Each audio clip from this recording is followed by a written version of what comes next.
విజయవాడలో జగన్ పర్యటన జనసంద్రంగా మారింది. ఇళ్లు కోల్పోయిన జోజీనగర్ బాధితులను జగన్ పరామర్శించారు. నేనున్నానంటూ ధైర్యం కల్పించారు. భవానీపురం జోజీనగర్కు చెందిన 42 ఫ్లాట్లకు చెందిన బాధితులు ఇటీవల వైఎస్ జగన్ ను కలిశారు. తమ ఇళ్లను అన్యాయంగా కూల్చేశారంటూ ఆవేదన వ్యక్తం చేశారు. వీరికి అండగా ఉంటానన్న వైఎస్ జగన్ భరోసా కల్పించారు. ఇళ్లు కూల్చిన ప్రాంతాన్ని ఆయన పరిశీలించారు. కూటమి ప్రభుత్వం తీరుపై ఆగ్రహం వ్యక్తం చేశారు జగన్.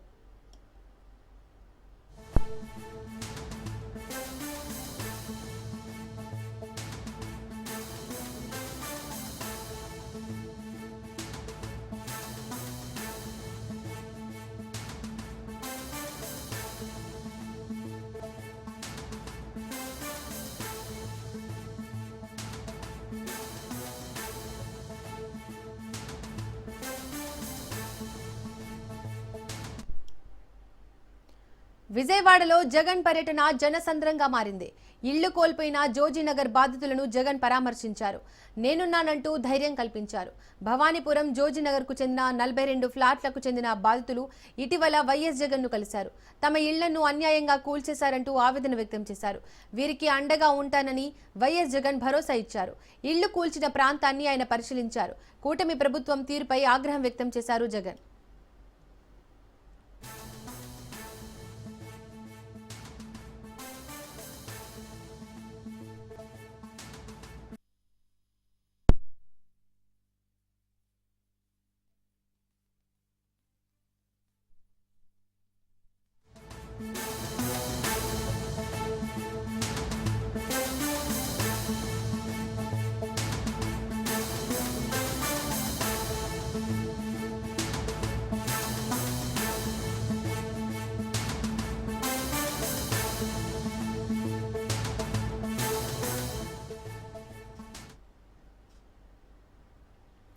తెలంగాణ బీజేపీలో కొత్త పంచాయతీ మొదలైంది.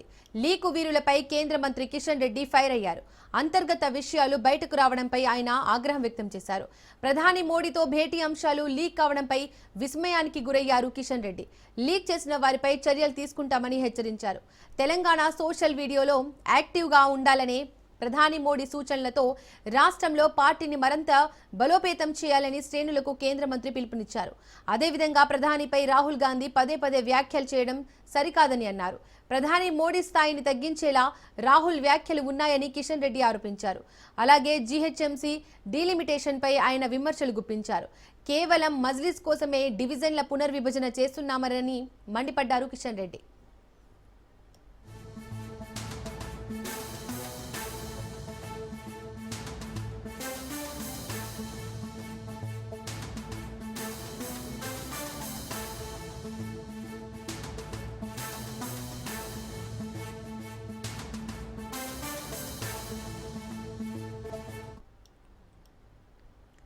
తెలంగాణ బీజేపీలో కొత్త పంచాయతీ మొదలైంది. లీకు వీరులపై కేంద్ర మంత్రి కిషన్ రెడ్డి ఫైర్ అయ్యారు. అంతర్గత విషయాలు బయటకు రావడంపై ఆయన ఆగ్రహం వ్యక్తం చేశారు. ప్రధాని మోడీతో భేటీ అంశాలు లీక్ కావడంపై విస్మయానికి గురయ్యారు కిషన్ రెడ్డి. లీక్ చేసిన వారిపై చర్యలు తీసుకుంటామని హెచ్చరించారు. తెలంగాణ సోషల్ మీడియాలో యాక్టివ్గా ఉండాలనే ప్రధాని మోడీ సూచనలతో రాష్ట్రంలో పార్టీని మరింత బలోపేతం చేయాలని శ్రేణులకు కేంద్ర మంత్రి పిలుపునిచ్చారు. అదేవిధంగా ప్రధానిపై రాహుల్ గాంధీ పదే పదే వ్యాఖ్యలు చేయడం సరికాదని అన్నారు. ప్రధాని మోడీ స్థాయిని తగ్గించేలా రాహుల్ వ్యాఖ్యలు ఉన్నాయని కిషన్ రెడ్డి ఆరోపించారు. అలాగే జీహెచ్ఎంసీ డీలిమిటేషన్ పై ఆయన విమర్శలు గుప్పించారు. కేవలం మజ్లిస్ కోసమే డివిజన్ల పునర్విభజన చేస్తున్నారని మండిపడ్డారు కిషన్ రెడ్డి.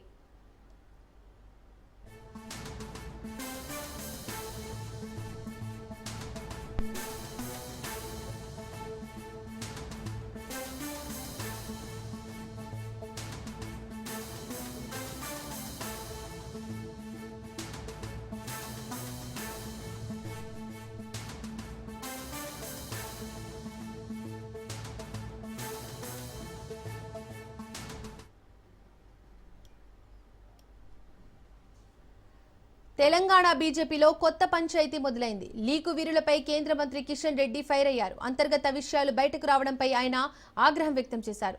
ప్రధాని మోడీతో భేటీ అంశాలు లీక్ కావడంపై విస్మయానికి గురయ్యారు కిషన్ రెడ్డి. లీక్ చేసిన వారిపై చర్యలు తీసుకుంటామని హెచ్చరించారు. తెలంగాణ సోషల్ మీడియాలో యాక్టివ్గా ఉండాలనే ప్రధాని మోడీ సూచనలతో రాష్ట్రంలో పార్టీని మరింత బలోపేతం చేయాలని శ్రేణులకు కేంద్ర మంత్రి పిలుపునిచ్చారు. అదేవిధంగా ప్రధానిపై రాహుల్ గాంధీ పదే పదే వ్యాఖ్యలు చేయడం సరికాదని అన్నారు. ప్రధాని మోడీ స్థాయిని తగ్గించేలా రాహుల్ వ్యాఖ్యలు ఉన్నాయని కిషన్ రెడ్డి ఆరోపించారు.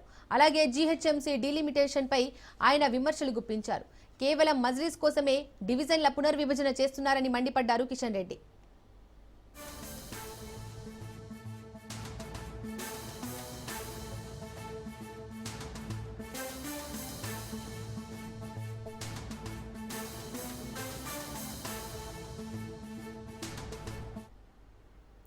రైట్గా దీనికి సంబంధించి మరింత సమాచారం మా ఇన్పుట్ ఎడిటర్ శ్రీకాంత్ అందిస్తారు. శ్రీకాంత్, కిషన్ రెడ్డి చేసిన వ్యాఖ్యలకు సంబంధించి డీటెయిల్స్ ఏంటి? Shri good afternoon. సో లీకువీరులు ఎవరు భారతీయ జనతా పార్టీలో? ప్రధానమంత్రి నరేంద్ర మోడీ మొన్న లోక్సభ పార్లమెంట్ సమావేశాలు జరుగుతున్నటువంటి క్రమంలో అన్ని రాష్ట్రాలకు సంబంధించి భారతీయ జనతా పార్టీ ఎంపీలతోటి ప్రత్యేకంగా ఏ రాష్ట్రానికి సంబంధించి ఆ రాష్ట్ర ఎంపీలతోటి భేటీ అయ్యారు. ఆంధ్రప్రదేశ్ రాష్ట్రానికి చెందినటువంటి ఎన్డీఏ కూటమిలో ఉన్నటువంటి ఎంపీలతోటి, ఇటు తెలంగాణ రాష్ట్రంలో ఉన్నటువంటి భారతీయ జనతా పార్టీ ఎంపీలతో పాటు తమిళనాడు కానీ, కర్ణాటక కానీ, మహారాష్ట్ర కానీ, సో దేశవ్యాప్తంగా ఉన్నటువంటి భారతీయ జనతా పార్టీ ఎంపీలతోటి ప్రత్యేకంగా ఎవరికి వారితో భేటీ అయినటువంటి సందర్భం. సో ఈ సందర్భంలో ఎన్డీఏ కూటమిలో భారతీయ జనతా పార్టీ ఎంపీల విషయానికి వస్తే సాటిస్ఫాక్షన్ వ్యక్తం చేస్తూనే తెలంగాణ విషయంలో మాత్రం కొంత అక్షింతలు వేశారు అన్నది ప్రధానంగా మోడీ చేసినటువంటి కామెంట్. అయితే ఈ కామెంట్ ఇప్పుడు బయటకు ఎట్లా వచ్చింది అన్నదే చర్చ. తెలంగాణలో ఎంపీలంతా కూడా గతంలో చాలా సందర్భాల్లో ఎంపీలకు ఒకరికొకరికి పడినటువంటి పరిస్థితి. ఈటల రాజేందర్కు బండి సంజయ్కి మధ్య ఒక వర్గపోరు ఉంది, తెలిసినటువంటి విషయమే. సో హుజురాబాద్ నియోజకవర్గానికి బండి సంజయ్ వెళ్ళడం, ఇది నా అడ్డా అంటూ ఆయన చెప్పేటువంటి ప్రయత్నం చేయడం, నా గడ్డ మీదకి నువ్వెట్లు వస్తావు అని చెప్పేసి ఈటల రాజేందర్ నివాసానికి భారతీయ జనతా పార్టీ ఈటల వర్గీయులు చెందినటువంటి వాళ్ళు మొత్తం కూడా షామీర్పేటలో ఉన్నటువంటి తన నివాసానికి రావడం, ఇదంతా ఒక ఎపిసోడ్ నడిచింది. మోరోవర్ కొత్త పాత సిద్ధాంతాలు భారతీయ జనతా పార్టీలో ఉన్నాయి. అటు కొండా విశ్వేశ్వరరెడ్డి నివాసంలో కొండా విశ్వేశ్వరరెడ్డి కానీ, రఘునందన్ రావు కానీ, డీకే అరుణ కానీ, లేదంటే గోడవ నాగేష్ కానీ, ఇట్లా భారతీయ జనతా పార్టీలో ఉన్నటువంటి ఎంపీలు డీకే అరుణతో పాటు కీలకమైనటువంటి ఈటల రాజేందర్ లాంటి ఎంపీలంతా కూడా ఆ రోజు భేటీ అయ్యారు. అయితే ఆ భేటీలో బండి సంజయ్, కిషన్ రెడ్డి తప్ప మిగతా ఎంపీలంతా కూడా భేటీ అయ్యారు. సో ఇట్లాంటి నేపథ్యంలో తెలంగాణలో నిజానికి కాంగ్రెస్ పార్టీతో సరిసమానంగా 8 స్థానాలు భారతీయ జనతా పార్టీ సాధించింది. మరోవర్ ఈ గ్రామ పంచాయతీ ఎన్నికల్లో కూడా మనం స్పష్టంగా కనిపిస్తోంది. మొదటి ఫేజ్లో ఆల్మోస్ట్ భారతీయ జనతా పార్టీ 300 స్థానాల వరకు వచ్చింది. రెండు ఫేజ్లు కలిపి ఆల్మోస్ట్ 400 స్థానాల వరకు రావడం జరిగింది. గతంతో పోలిస్తే మాత్రం భారతీయ జనతా పార్టీ ఈసారి కొంత గ్రాఫ్ పెరిగిందనే చెప్పాలి. 2019లో నిజానికి చాలా స్వల్పంగా ఉన్నదని చెప్పాలి. కేవలం 165 గ్రామ పంచాయతీలు మాత్రమే గెలిస్తే ఈసారి మొదటి ఫేజ్కి వచ్చేసరికి భారతీయ జనతా పార్టీ 268 స్థానాలను గెలుచుకోవడం, రెండో ఫేజ్లో కూడా ఆల్మోస్ట్ 200 గెలుచుకోవడం, ఇక మూడో ఫేజ్ ఎన్నికలు కూడా జరగబోతున్నాయి రేపు. సో దాంట్లో కూడా ఇంకొక 200 ఎంత లేదన్నా గెలుచుకున్నా కానీ ఆల్మోస్ట్ గ్రామ పంచాయతీ స్థానాల్లో 500 పైచిలకు భారతీయ జనతా పార్టీ గెలుచుకునేటువంటి అవకాశాలు స్పష్టంగా కనిపిస్తున్నాయి ఇప్పుడు ఈ ఉన్నటువంటి రికార్డ్ పరంగా చూస్తే.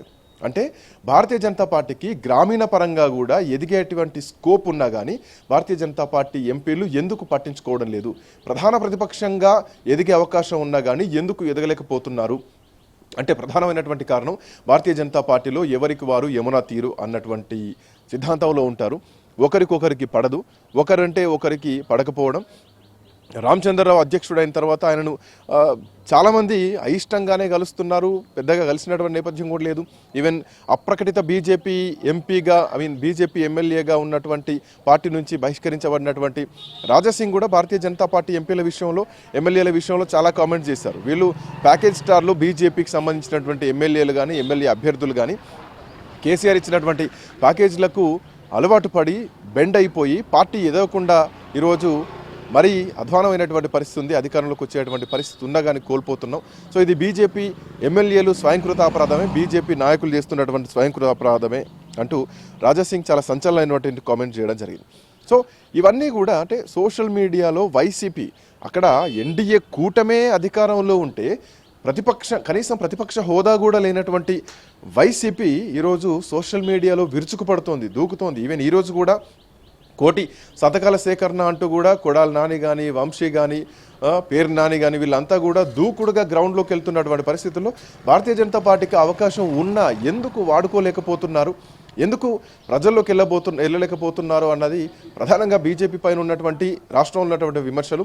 దీనికి నిజానికి మోడీయే స్పందించాల్సినటువంటి అవసరం లేదు. బట్ మోడీ దాకా వెళ్ళిందంటే తెలంగాణ రాష్ట్రం మీద మోడీ ఎంత సీరియస్గా దృష్టి పెట్టారో ఈజీగా అర్థం చేసుకోవచ్చు. దీనికి తోడు జూబ్లీహిల్స్ నియోజకవర్గంలో జరిగినటువంటి ఉప ఎన్నికల్లో గతంలో 25,000 ఓట్లు సాధించినటువంటి లంకెల్ దీపక్ రెడ్డి ఈసారి కనీసం డిపాజిట్ కోసం కొట్లాడాల్సినటువంటి పరిస్థితి కేవలం 15,000 ఓట్ల పైచిలకు మాత్రమే సాధించుకోవడం. కాంగ్రెస్ పార్టీ 25,000 మెజారిటీతో గెలవడం. బీఆర్ఎస్ పార్టీ మాత్రం తన ఓటు బ్యాంకు తాను నిర్దిష్టంగా కాపాడుకుంది. ఎక్కడా కూడా ఓటు బ్యాంకును కోల్పోలేదు. మెజారిటీ 25,000 వచ్చింది తప్ప బీఆర్ఎస్ ఓటు బ్యాంకు బీఆర్ఎస్ పార్టీకే ఉంది. ఈవెన్ ఇప్పుడున్నటువంటి ఈ పరిస్థితుల్లో గ్రామ పంచాయతీ ఎన్నికల్లో సైతం భారతీయ జనతా పార్టీ కంటే అంటే బీఆర్ఎస్ పార్టీ ప్రధాన ప్రతిపక్షంలో ఉన్న ప్రజల్లో వ్యతిరేకత ఉన్నా కానీ ఈసారి ఎన్నికల్లో బీఆర్ఎస్ పార్టీ ఆల్మోస్ట్ చాలా స్థానాలు గెలుచుకున్నటువంటి పరిస్థితి మాత్రం కనిపిస్తుంది. ఇప్పటికే 1,500 పైచిలకు స్థానాలు బీఆర్ఎస్ పార్టీ గెలుచుకుంది. ఆల్మోస్ట్ మొదటి ఫీజు ఒకటే చూసుకుంటే 1,118 బీఆర్ఎస్ పార్టీ బలపరిచినటువంటి అభ్యర్థులు గెలిచారు. సో రెండో ఫేజ్లో ఆల్మోస్ట్ ఇంకొక 1,000 మంది వరకు గెలిచినా కానీ మూడో ఫేజ్ వస్తుంది. అంటే ఏం చూసుకున్నా కానీ గతంలో కాంగ్రెస్ పార్టీ గెలిచినటువంటి పరిస్థితి చూస్తే 2019 ఎన్నికల్లో కాంగ్రెస్ పార్టీకి కేవలం 2,079 సర్పంచ్ స్థానాలు మాత్రమే రావడం జరిగింది. బీఆర్ఎస్ పార్టీ అంత భూమిలో ఉన్న. బట్ ఇప్పుడున్నటువంటి పరిస్థితుల్లో ఒక ఫస్ట్ ఫేజ్లోనే 1,800 గ్రామ పంచాయతీలను బీఆర్ఎస్ పార్టీ గెలుచుకుందంటే గ్రౌండ్లో బీఆర్ఎస్ పార్టీ ఎంత బలంగా దూకుడుగా టగఫ్ వారిస్తుందో స్పష్టంగా అర్థమవుతోంది. సో ఇట్లాంటి నేపథ్యంలో బీజేపీకి అవకాశం ఉన్నా ఎందుకు utilise చేసుకోలేకపోతున్నారు?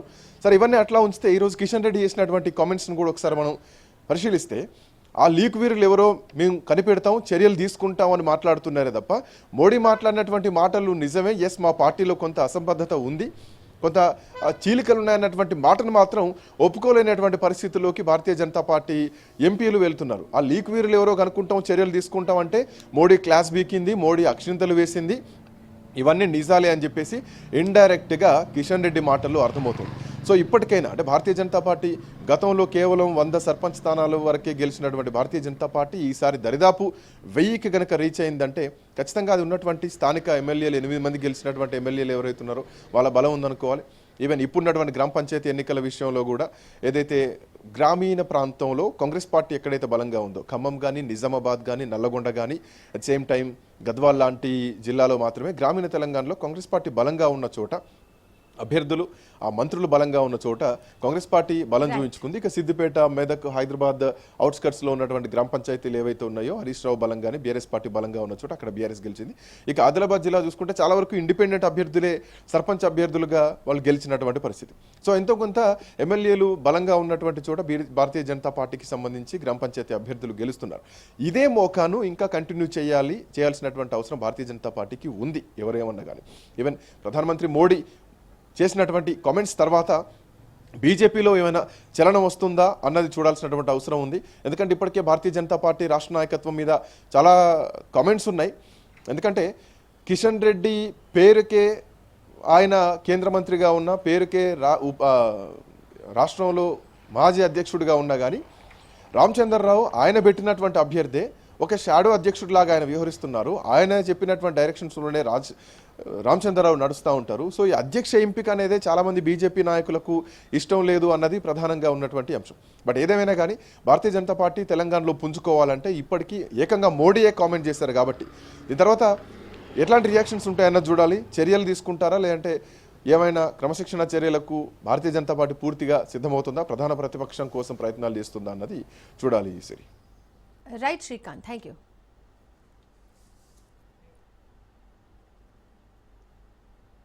Welcome back to news. Kamareddy ఘటనపై కేటీఆర్ ఆగ్రహం వ్యక్తం చేశారు. ఎస్పీ ఇప్పటి వరకు కేసు ఎందుకు బుక్ చేయలేదని ప్రశ్నించారు. పోలీసులు వ్యవహరిస్తున్న తీరు అమానవీయమని, జీతాలు ఇస్తున్నది ప్రజల సొమ్ముతో అని గుర్తుంచుకోవాలని సూచించారు. కేటీఆర్ ఇలా చూస్తూ ఉంటే రాష్ట్రం మొత్తం శాంతి భద్రతల సమస్య వస్తుందన్నారు. ప్రజలు తిరగబడే రోజు ఖచ్చితంగా వస్తుందని కేటీఆర్ హెచ్చరించారు.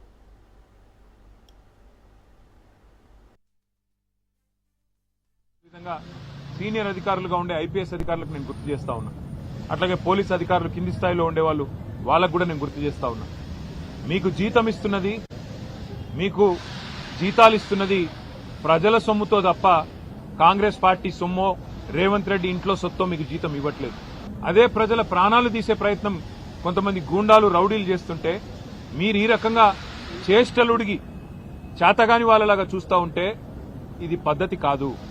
ఇక మేము కూడా మీరు ఈ రకంగానే నిశ్చేష్టులుగా చూస్తుంటే ఏ యాక్షన్ కూడా తీసుకోకుండా ఇట్లనే గమ్మున ఉంటే మరి మేము కూడా తిరగబడే రోజు వస్తుంది. రాష్ట్రం మొత్తంలో కూడా శాంతి భద్రతల సమస్య వస్తుంది. గుర్తుపెట్టుకోండి. భారతి గారు ఇప్పుడు నిజంగా కూడా చాలా సీరియస్ కండిషన్ లో ఉన్నారు. దాదాపుగా మొత్తం ఆమె పెల్విస్ బోన్స్ గానీ మొత్తంగా యూరినరీ బ్లాడర్ గానీ మొత్తం పంక్చర్ అయిపోయిన పరిస్థితి, చాలా క్రిటికల్ గా ఉన్నారని చెప్పి డాక్టర్లు కూడా చెప్తా ఉన్నారు. సర్జరీలు ఒకటి కాదు 3 సర్జరీలు చేయాల్సి ఉంది. దాదాపు 3 వారాలు ఇక్కడే ఉండాల్సిన పరిస్థితి ఉన్నది. కాబట్టి ఖచ్చితంగా నేను ప్రభుత్వాన్ని డిమాండ్ చేస్తా ఉన్నా, మీరు వెంటనే స్పందించి ఏ కాంగ్రెస్ కార్యకర్తలైతే కిరాతకమైన ఈ పనికి ఒడిగట్టినరో వారిని అటెంప్ట్ మర్డర్ కింద ఒక్కరినే కాదు 4-5 కలిసి చేసినారు. ఇది చేసినవాడు ఒకడు, చేపించిన వాడు 4-5 ఉన్నారు. అందరినీ అటెంప్ట్ మర్డర్ కింద బుక్ చేయాలి, ఖచ్చితంగా కఠినంగా శిక్షించాలని డిమాండ్ చేస్తా ఉన్నాం. పార్టీ పరంగా మేము చూసుకుంటాము, కానీ ప్రభుత్వం కూడా ఆ కుటుంబానికి ఖచ్చితంగా సహాయం చేయాలి, నష్టపరిహారం ఇవ్వాలని చెప్పి కూడా మేము డిమాండ్ చేస్తా ఉన్నాం. దాంతో పాటు నేను ఇంకొక మాట కూడా ఈ రాష్ట్ర ప్రభుత్వానికి, ముఖ్యంగా రాష్ట్రంలో ఉండే పోలీస్ యంత్రాంగానికి చెప్తా ఉన్నా, మళ్లీ చెప్తా ఉన్నా. మేము 2 ఏళ్లైంది ఈ ప్రభుత్వం వచ్చి. మొన్న నల్లగొండ జిల్లాలో ఏ రకంగా దుర్మార్గంగా ఈ ప్రభుత్వం, ఈ పార్టీ, కాంగ్రెస్ పార్టీ వ్యవహారం చేసిందో, మా మల్లయ్య యాదవ్ గారిని అక్కడ మర్డర్ చేసి మొదటి విడత పోలింగ్ కంటే ముందే మర్డర్ చేయడం జరిగింది. నల్లగొండ నియోజకవర్గంలో ఒక సోదరుడు, ఒక బీసీ సోదరుడు, ఆయన కూడా నామినేషన్ వేస్తే నామినేషన్ వేయొద్దని బెదిరించి కొట్టి ఆఖరికి కిడ్నాప్ చేసి ఆయనకు మూత్రం దాగిచ్చారు.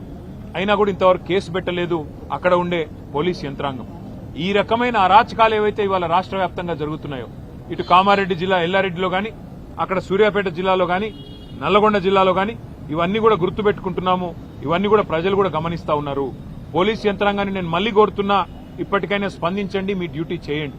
ఒకవేళ మీరు చేయని పక్షంలో మరి మేమే డ్యూటీ చేయాల్సి వస్తుంది. తప్పకుండా శాంతి భద్రతల సమస్య వస్తుంది. దాడికి ప్రతి దాడే సమాధానం అనుకుంటే మేము కూడా తెగబడాల్సి వస్తుంది. తిరగబడ్డప్పుడు మరి మీకే ఇబ్బంది అవుతుంది, గుర్తుపెట్టుకోమని చెప్పి కూడా కోరుతూ, రాష్ట్ర ప్రభుత్వాన్ని మళ్ళొకసారి నేను చెప్తా ఉన్నా, మరి రేపు మళ్లీ ఇంకో దశ ఎన్నికలు ఉన్నాయి.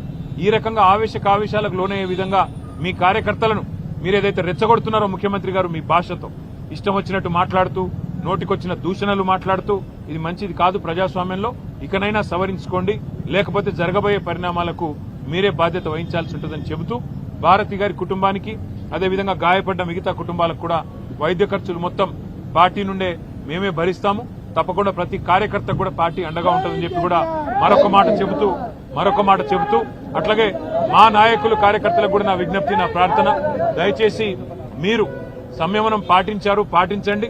కానీ సందర్భం వచ్చినప్పుడు అవసరమైతే అందరికంటే ముందుండి మేమే ఉండి, అవసరమైతే డీజీపీ ఆఫీస్ ముట్టడికి కూడా పిలుపునిస్తాం, అవసరమైతే ప్రతి ఎస్పీ కార్యాలయం ముట్టడికి కూడా పిలుపునిస్తాం. వదిలిపెట్టాం. దయచేసి ఎవరు ధైర్యం సడలకుండా ఉండాలని చెప్పి కూడా కోరుతూ, వారికి అండగా నిలబడ్డ మా కార్యకర్తలు, మా నాయకులందరికీ కూడా ధన్యవాదాలు. వారి ప్రాణాలు కాపాడుకోవడం మీద దృష్టి పెట్టుకుందాం. ఆ తర్వాత మిగతా కార్యక్రమాలు చేద్దాం. తప్పకుండా ఎస్పీ గారితో, డీజీపీ గారితో అందరితో కూడా పార్టీ డెలిగేషన్ పోయి మాట్లాడుతుంది. ఒక్కరు కూడా ఇందులో మిగలకుండా ఎవరెవరైతే దాడి చేసినారో అందరూ అరెస్ట్ అయ్యేదాకా, అందరికి శిక్ష పడేదాకా వదిలిపెట్టం, న్యాయ పోరాటం కూడా చేస్తామని చెప్పి కూడా తెలియజేస్తుంది. తర్వాత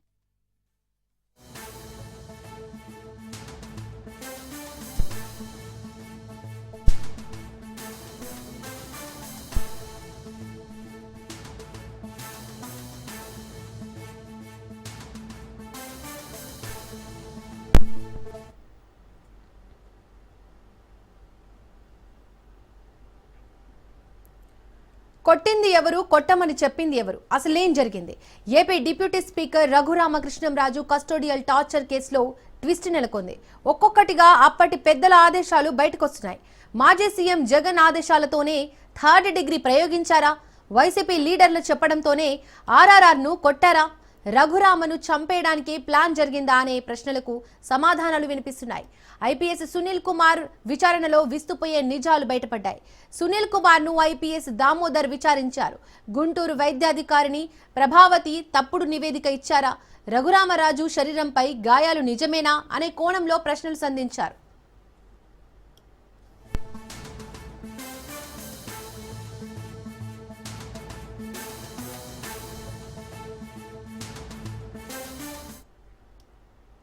రైట్, ఇదే అంశానికి సంబంధించి మోర్ డీటెయిల్స్ మా క్రైమ్ బ్యూరో చీఫ్ మధు అందిస్తారు. Madhu, AP deputy speaker Raghuramakrishnamraju custodial torture కి సంబంధించి ఆ కేసుకి సంబంధించి డీటెయిల్స్ ఏంటి?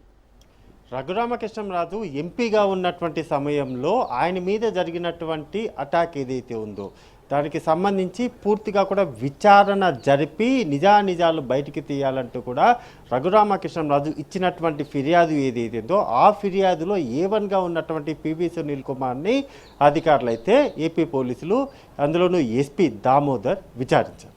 ఇది ఓకే. అయితే ఈ విచారించినటువంటి క్రమంలోనే పివి సునీల్ కుమార్ను అప్పట్లో ఆయన సిఐడి చీఫ్గా ఉన్నారు, పూర్తిగా ఆయన మీదనే A1గా అక్యూజ్ నెంబర్ 1గా కూడా ఎఫ్ఐఆర్లో చేర్చారు. కాబట్టి ఆయన విచారించేటటువంటి క్రమంలోనే ఆ రోజు ఏం జరిగింది, రఘురామకృష్ణంరాజుని అదుపులోకి తీసుకున్నటువంటి సమయంలో ఆ రోజు ఏదైతే కస్టోడియల్ టార్చర్ జరిగింది అనేటటువంటి ఆరోపణలు ఉన్నటువంటి నేపథ్యంలోనే అసలు ఏం జరిగింది అనే దానికి సంబంధించి పివి సునీల్ కుమార్ను దామోదర్ అయితే విచారించారు. ఇలా విచారించేటటువంటి క్రమంలోనే కొన్ని కీలకమైనటువంటి పరిణామాలు తెలిసినట్టుగా కూడా సమాచారం అందుతుంది. ఒకటి, ముసుగు వేసుకొని వచ్చినటువంటి వ్యక్తులు ఎవరు, నిజంగానే ముసుగు వేసుకొని వచ్చి రఘురామకృష్ణంరాజు మీద అటాక్ జరిగిందా అనేది నెంబర్ 1 అయితే, ఎవరైనా సరే ఈ మొత్తం వ్యవహారాన్ని రఘురామకృష్ణంరాజు మీద అటాక్ జరుగుతున్నప్పుడు అంటే అతని కస్టోడియల్ టార్చర్ చేస్తున్న సమయంలోనే వీడియోలో ఎవరైనా చూసారా అంటే వీడియో కాల్లో ఎవరైనా చూసారా అంటే ఇప్పుడు ఒక మనిషి ఇలా ఉంటే అతను కొడుతూ ఉంటే మనం ఫోన్ తీసుకొని ఫోన్లో వీడియో కాల్ ఇలా చేస్తాం కదా, సో అలా వీడియో కాల్లో అలా కొడుతూ ఉంటే వీడియో కాల్ ఎవరికైనా చేశారా అనేది ప్రధానంగా కూడా అడిగినటువంటి ప్రశ్న. సో అది మనకు సమాచారం అంటే మన కన్ఫర్మేషన్ చేస్తుంది అలా అడిగినట్టుగా కూడా సమాచారం అయితే అందుతుంది. అండ్ మెయిన్ ఇంకొకటి, రఘురామకృష్ణంరాజు కాలికి ఆ స్థాయిలో గాయాలు ఉంటే గుంటూరు ప్రభుత్వ ఆసుపత్రి సూపరింటెండెంట్ అయినటువంటి ప్రభావతి ఏ విధంగా అసలు గాయాలే అవ్వలేదు అనేటటువంటి స్టేట్మెంట్ని ఇచ్చింది అనేది ఇంకొకటి మెయిన్ కీలకం. ఇది రఘురామకృష్ణంరాజు చాలాసార్లు కూడా చెప్పారు, కానీ కస్టడీ టార్చర్ ఏదైతే ఉందో దానికి సంబంధించి విచారణ జరిగేటటువంటి క్రమంలోనే ఈ విషయం చాలా కీలకంగా మారిందని చెప్పవచ్చు. అదే రఘురామకృష్ణంరాజుని లేపేయండి, బతికి ఉండాల్సిన అవసరం లేదు, లేపేయండి, నో నీడ్ అనేటటువంటి పదాలు ఎవరన్నా మీకు చెప్పారా? అసలు కస్టడీలో ఉన్న సమయంలో రఘురామకృష్ణంరాజును విచారించింది ఎవరు? అండ్ మోరోవర్ విచారించేటటువంటి ప్రక్రియలో పాల్గొన్నటువంటి అధికారులు, అలా జరుగుతున్నటువంటి మొత్తం వ్యవహారంలో అక్కడ సీసీ కెమెరాలు ఎందుకని లేనే లేవు? Most important question. అంటే ఈ వీటి వల్లనే ఆ రోజు ఏం జరిగింది అనే దానికి సంబంధించి ఆన్సర్ వస్తుంది. అండ్ మెయిన్, ఎవరైనా ఆదేశాలు ఇచ్చారా వైఎస్ఆర్సీపీ పార్టీకి సంబంధించి? ఎందుకంటే అప్పట్లో ఆ పార్టీని వైసీపీని అధికారంలో ఉంది కాబట్టి వైసీపీ అధికారంలో ఉండగానే రఘురామకృష్ణంరాజుని అదుపులోకి తీసుకొని ఆ తర్వాత ఆయన విచారించారు, లేకపోతే కస్టోడియల్ టార్చర్ జరిగింది. సో అలా జరిగినటువంటి దానిపైన రఘురామకృష్ణంరాజుని ఈ విధంగా పలానా విధంగా టార్చర్ చేయండి లేకపోతే చంపేయమని చెప్పింది ఇవన్నీ కూడా ఎవరు అంటే మెయిన్ ఇదే ఇక్కడ. అంటే వైసీపీ అధినేత జగన్ చెప్పాడా లేకపోతే ఇంకొకరు ఎవరన్నా చెప్పారా అనేది ఇప్పుడు బయటికి రావాల్సినటువంటి విషయం. ఇదంతా కూడా రఘురామకృష్ణంరాజు చాలాసార్లు మీడియా ముందుకు వచ్చి తన మీద తనను చంపడానికి కుట్ర జరిగింది, జగన్మోహన్ రెడ్డి కుట్ర చేశారు, దీని వెనకంతా కూడా ఉండి కథంతా కూడా నడిపించారు అనేటటువంటి ఉన్నప్పటికీ కానీ జగన్ తర్వాత ఉన్నటువంటి 2, 3, 4 ఎవరైతే ఉన్నారో వారి ప్రమేయం కూడా ఇందులో ఉంది అనేది రఘురామకృష్ణంరాజు చెప్తున్నారు. నిన్న జరిగినటువంటి పివి సునీల్ కుమార్ విచారణ ఏదైతే ఉందో ఆ విచారణకు సంబంధించి దామోదర్ అడిగినటువంటి ప్రశ్నలలో కూడా వీటన్నిటికీ సంబంధించి నెక్స్ట్ స్టెప్ ఏం తీసుకోబోతున్నారు, ఎందుకంటే ఇప్పటికీ ఈ కేసుతో ఇన్వాల్వ్మెంట్ ఉన్నటువంటి అంటే రఘురామకృష్ణంరాజు కస్టోడియల్ టార్చర్కి సంబంధించి ఇప్పటికీ చాలామంది అరెస్ట్ అయ్యారు. అండ్ మోర్ ఓవర్ A1గా ఉన్నటువంటి పివి సునీల్ కుమార్ ఎవరైతే ఉన్నారో ఇతని మీద నెక్స్ట్ ఎటువంటి స్టెప్ తీసుకోబోతున్నారు అనేది చాలా కీలకం. నిన్న విచారణ జరిగింది, మొత్తం దామోదర్ వచ్చేసి స్టేట్మెంట్ మొత్తాన్ని కూడా పివి సునీల్ కుమార్ ఏదైతే చెప్పాడో ఆ మొత్తం స్టేట్మెంట్ మొత్తాన్ని కూడా రికార్డ్ చేసినటువంటి నేపథ్యంలోనే ఆ రికార్డుని ఇప్పుడు కోర్టుకు సమర్పిస్తారు. వన్స్ కోర్టు దాన్ని పరిశీలించిన తర్వాత సిఐడి అధికారులు అప్పట్లో జరిగినటువంటి సిఐడి చీఫ్గా ఉన్నటువంటి పివి సునీల్ కుమార్ ఏం చేశాడు అనేది బయటపడిపోతుంది, అందులో ఎటువంటి డౌటు లేదు. కస్టోడియల్ టార్చర్ రఘురామకృష్ణంరాజుని ఎవరు చెప్తే కొట్టారు, ఎవరు కొట్టారు, కొట్టినటువంటి వాళ్ళు నిజంగానే పోలీసులు అవునా కాదా అనే దాని మీద ఒక క్లారిటీ అయితే రాబోతుంది. నెక్స్ట్ సునీల్ కుమార్ అరెస్ట్ అవ్వబోతున్నారు అనేటటువంటి ఊహాగానాలు కూడా వస్తున్నటువంటి నేపథ్యంలోనే ఈ కేసులో అంటే రఘురామకృష్ణంరాజుకు సంబంధించినటువంటి కస్టోడియల్ టార్చర్ కేసు ఏదైతుందో ఈ కేసులో నెక్స్ట్ ఎటువంటి మలుపు ఉండబోతుందో చూడాలి. Right Madhu, thank you.